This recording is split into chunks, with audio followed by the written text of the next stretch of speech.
Unexcelled in the field of sport. Outstanding in all campus endeavor. Dauntless in the art of love. The Rover boys naturally became Navy flyers.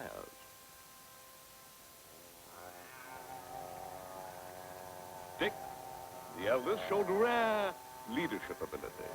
As pilot of a big ship, he was exceptionally fitted for the job.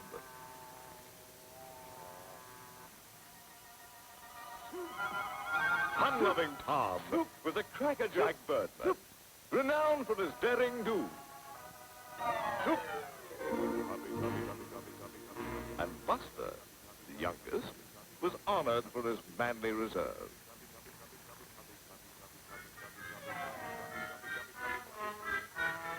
Wherever these fine lads gathered, they were hailed as unexcelled pilots and gentlemen. But they also had an enemy, Dan Baxter. You can't pilot unfamiliar aircraft. Oh, yes we can, Dan Baxter. Eager to disprove the cowardly claim of their enemy, Dan Baxter, it is small wonder we find the Rovers in high spirits, for today they are checking out in planes unfamiliar to them. But the checkout chap does not seem to share their felicity.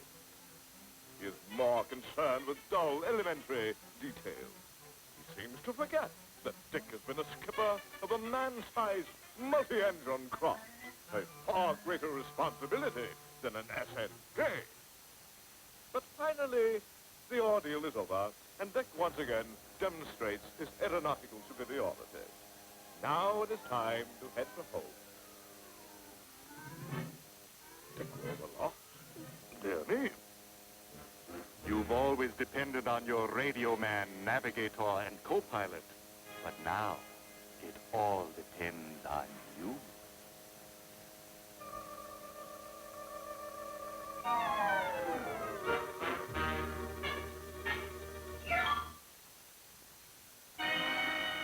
And meanwhile, Tom is subjected to a monotonous monologue.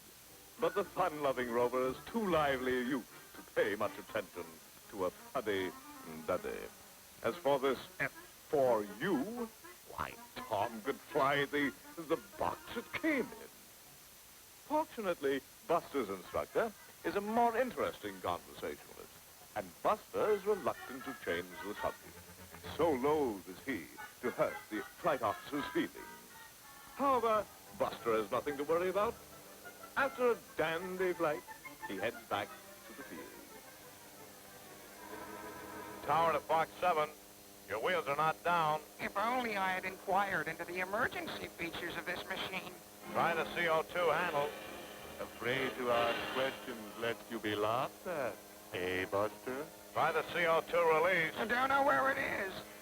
Low on fuel. Here I come.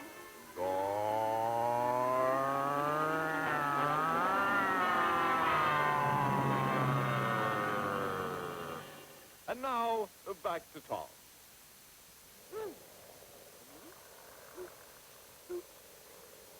Failed to read that technical note on spin recovery characteristics. Didn't you, Tom Rover? Rush! Splinter. Well? It's Dan Baxter, sir. He's a personal enemy of ours. You Rovers haven't got a monopoly on Dan Baxter. He's the enemy of all flyers, especially throttle jockeys, hot rocks, and shrinking violets. But I'm an experienced pilot of a PB... You're a big ship operator, unfamiliar with single-engine planes. But I've been flying single-engine planes. But never an F4U. I wasn't given a thorough checkout. It's up to you to demand one. But a checkout begins before you're in the cockpit.